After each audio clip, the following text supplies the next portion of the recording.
les traders, j'espère que vous allez bien. C'est Ramsès, le trader sympa du quartier. Je suis trader, je suis sympa et peut-être que je suis dans ton quartier. Qui sait? Dans cette vidéo, je vais vous parler comment repérer une tendance. Comment repérer une tendance, ok? Ça a l'air facile, mais cela complique pas mal d'entre vous que vous avez du mal à repérer une tendance, ok?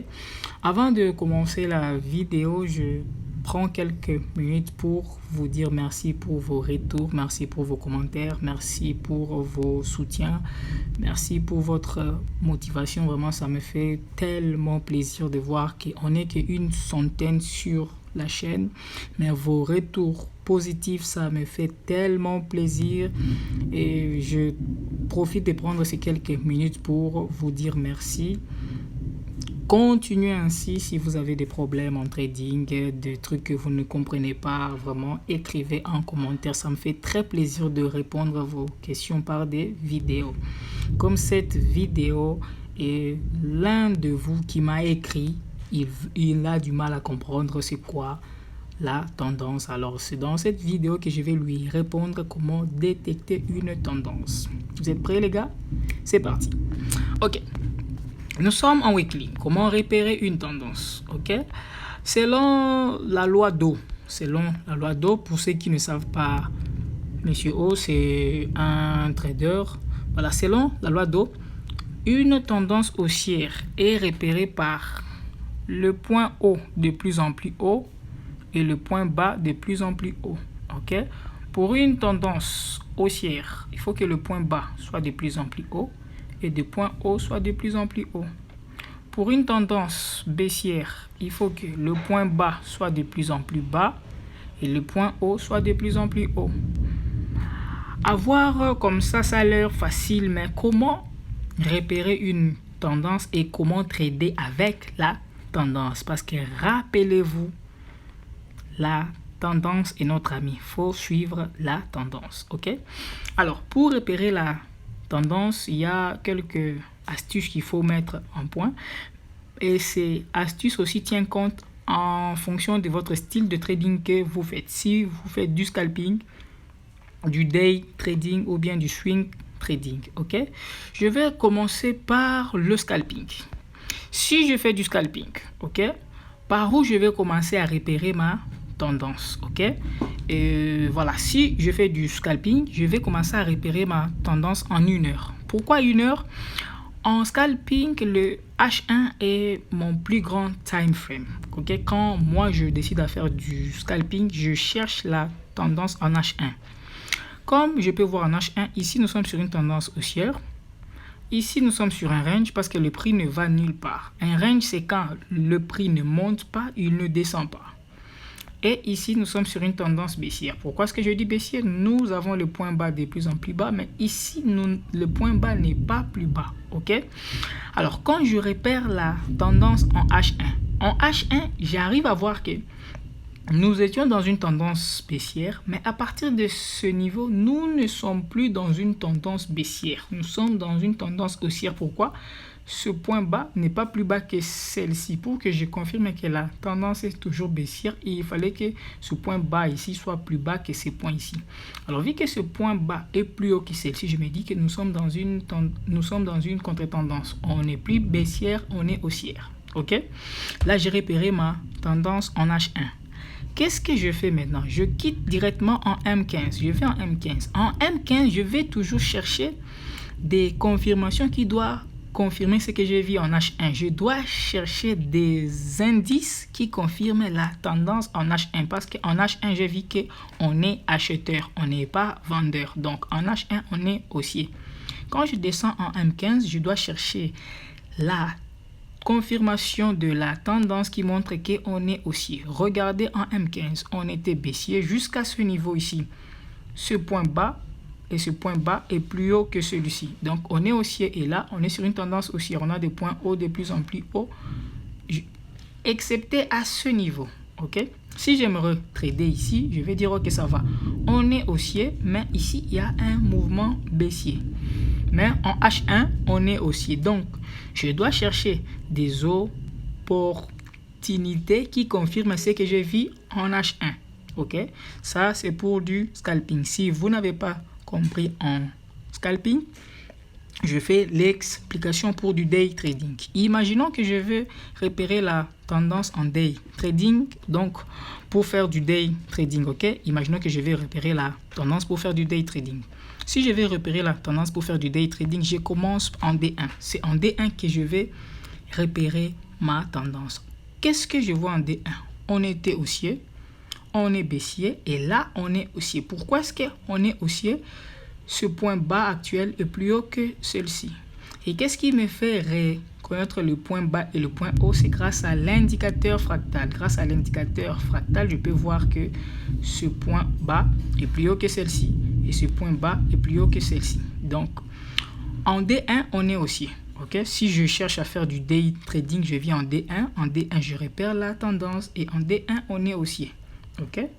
Pour dire, quand je vais descendre dans le plus petit time frame, je dois chercher des opportunités qui confirment la vision de la tendance que j'ai vue en D1. Je ne sais pas si vous m'avez compris. Quand je repère la tendance dans le plus haut time frame, comme genre là, je vis en D1, si je rentre en H1 ou bien en M30, je dois chercher des opportunités, pas des sell. Je dois chercher des opportunités de vente parce que je dois pas de sell, je dois chercher des opportunités d'achat. Pourquoi? Parce qu'en D1 je trouve qu'il y a des confirmations qu'on est haussier. Alors je dois chercher des opportunités qui confirment la tendance haussière. Alors quand je détecte la tendance en D1, je descends automatiquement en H1 pour voir où est-ce que je dois entrer pour confirmer ce que j'ai vu en D1. Ok, en H1, je vois qu'on est baissier jusqu'à ce niveau ici. Alors, où est-ce que je dois me positionner pour piéger le marché? En D1, je vis qu'on est haussier. Ok, pour que je prenne cette position, je me dis, ok, pour que j'achète, pour que je me mette à faire un buy, il faut que cette zone soit cassée pour que je fasse un buy. Ok, tant que cette zone n'est pas cassée, je ne ferai pas un buy. Ok, et si cette zone est cassée, je ne vais pas automatiquement faire un buy. Je vais descendre dans le plus petit time frame, genre en 15 minutes. Je cherche un order block et un fair value gap, comme à ce niveau. Je viens de voir un FVG, un FVG, un FVG. On l'appelle aussi imbalance ou fair value gap. Je viens de voir un FVG juste ici et mon order block là. Ok, déjà là, je peux dire si cette zone est cassée, comme j'ai mon FVG et mon order block, je peux faire un buy. Ok, et là, je vais mettre mon stop loss sur le point bas actuel sur le fractal et mon TP, je peux chercher ce sommet là. Ok, c'est un peu du 1 sur 4 comme ça.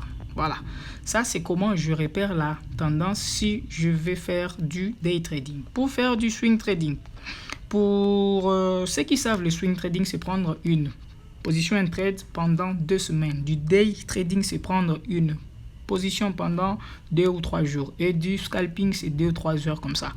Ok. Pour du swing trading, même chose. Je vais en weekly. Je repère la tendance en weekly.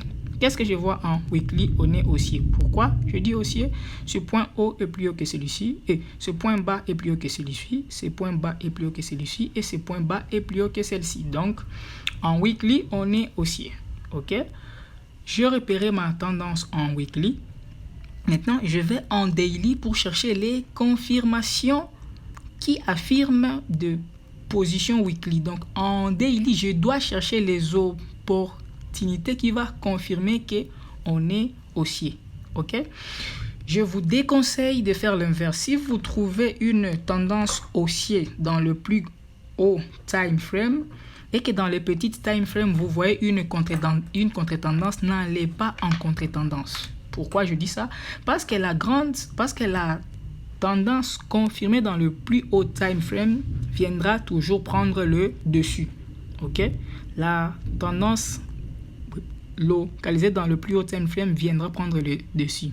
Genre si ici je vois nous sommes dans une tendance haussière et que j'entre en 5 minutes, je vois on est baissier. Je ne vais pas me mettre à faire un sell parce que je vois en 5 minutes on est baissier. Ok?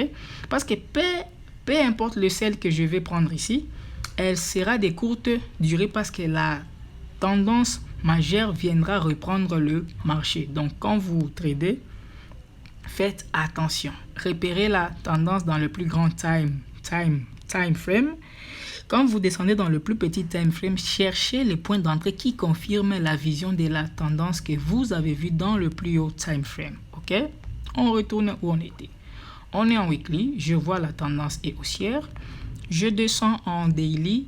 En daily, je vois on est toujours haussière. On était baissier ici, mais on a repris le marché, on est haussière. Pour dire quoi? Je dois chercher les points d'entrée pour une tendance haussière. Donc, je dois toujours chercher les points d'entrée dans le plus petit time frame qui confirme la tendance que j'ai vue dans le plus grand time frame. Comme ici. Moi, pour prendre un trade, je dois toujours, je dis bien toujours chercher un FVG, un Fair Value Gap ou un imbalance, suivi d'un order block.